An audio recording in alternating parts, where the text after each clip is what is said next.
When archaeologists excavate ancient sites, they find structures like these circular brick foundations. These are silent artifacts. We can map their dimensions, but the culture that built them is no longer present to explain their purpose. The Upanishads survived through active use.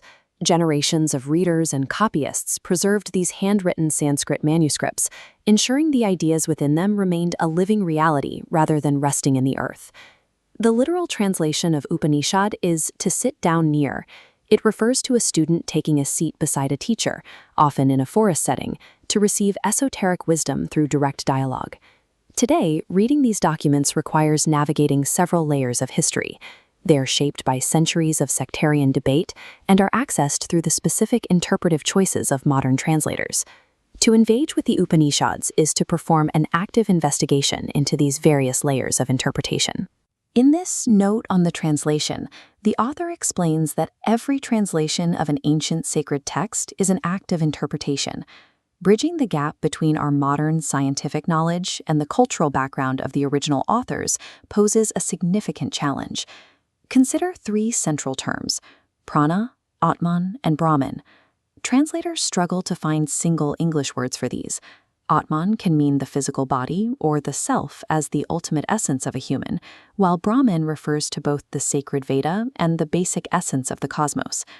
The original Sanskrit utilizes phonetic connections that are often lost in English. A term like Brahman simultaneously signals a formulation of truth, the sacred texts themselves, and the underlying fabric of the universe. This creates an intellectual detective story. To understand the text, the reader must look past the English labels to see the interconnected meanings that the original Sanskrit speakers would have recognized instantly. The social history of these texts reveals a rivalry between classes.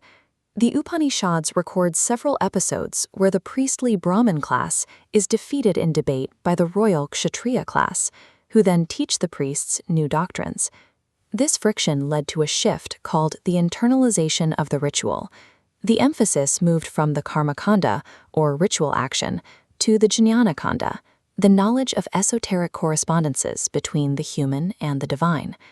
This shift transformed the ancient fire ritual. Instead of making physical offerings into an external flame, practitioners began seeking the fire within themselves, turning sacrifice into a meditative realization of the self. This transition redefined how religious authority was sought. It moved the focus of the sacred search from the collective ceremony of the ritual altar to the private and direct investigation of the human mind. Because the Upanishads were composed by different individuals over roughly 6 centuries, it is futile to look for one single unified doctrine within them. Instead, the texts offer an integrative vision. They draw together separate elements of the world and human experience, compressing them into a single totality. The Mundaka Upanishad uses a fire metaphor to explain this relationship.